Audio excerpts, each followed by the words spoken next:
You guys, this is a video that I have wanted to make since the first time I heard about SlowHax. Now, SlowHax is an exploit for the 3DS that it basically allows you to downgrade your 3DS using a DSiWare game to 10.4, where you then can downgrade again and have full custom firmware, ARM9 loader hacks, do NTR video streaming with new 3DS systems. And this is super exciting. This is debatably the most exciting news of the year, that it is finally released. SlowHax / Waithax is finally on the dinner table, ready to serve for all those people who have no access to a second modded 3DS system, or brave enough to open up their 3DS and hard mod it.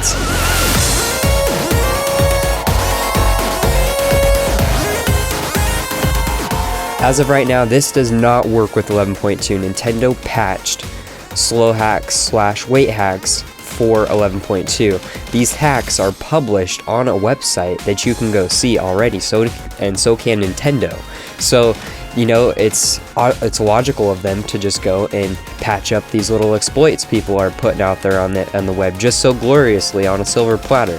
So essentially, SlowHax takes about an hour to 2 hours to initiate the exploit. It's a homebrew application that you start up in Homebrew Launcher, and it takes 1 to 2 hours for this exploit to actually start. Once the exploit starts, it'll install the hacked save to your DSiWare game of choice between Field Runners, Legends of Excidia, Guitar Rock Tour, and The Legend of Zelda 4 Swords.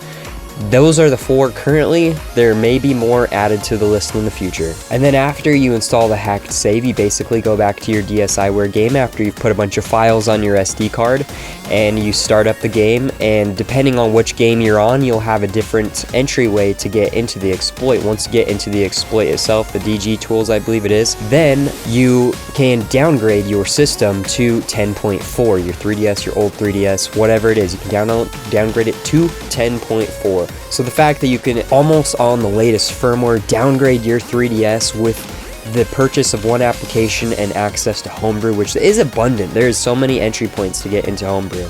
That is pretty incredible.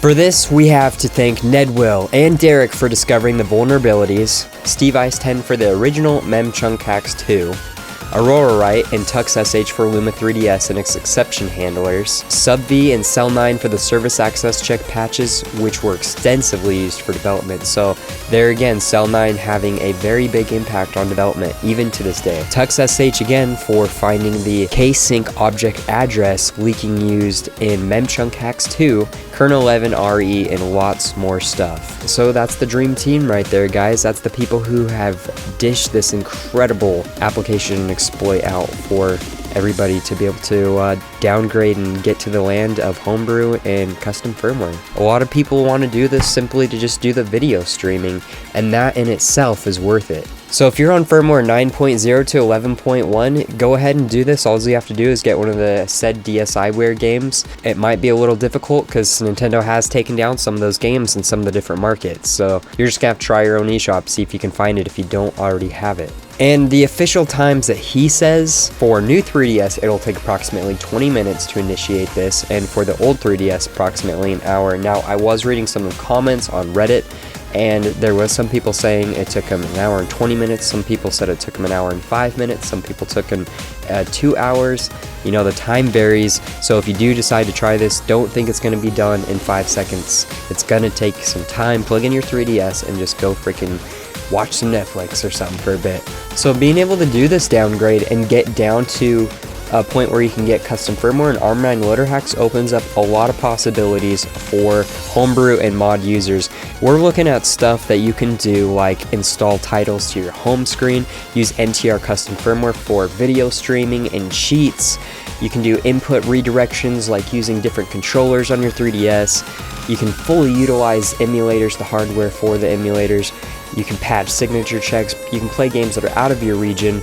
And honestly, the list just continues to grow. There's awesome homebrew out there. There's tons of NTR plugins that are just tons of fun to mess around with. You can go corrupt your games.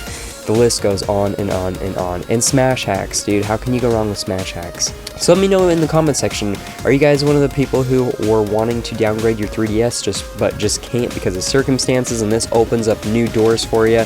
Are you just excited about this in general for what it opens up for the 3DS modding scene? Let me know all that and more in the comment section below.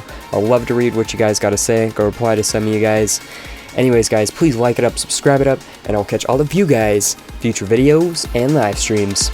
Peace out, crew.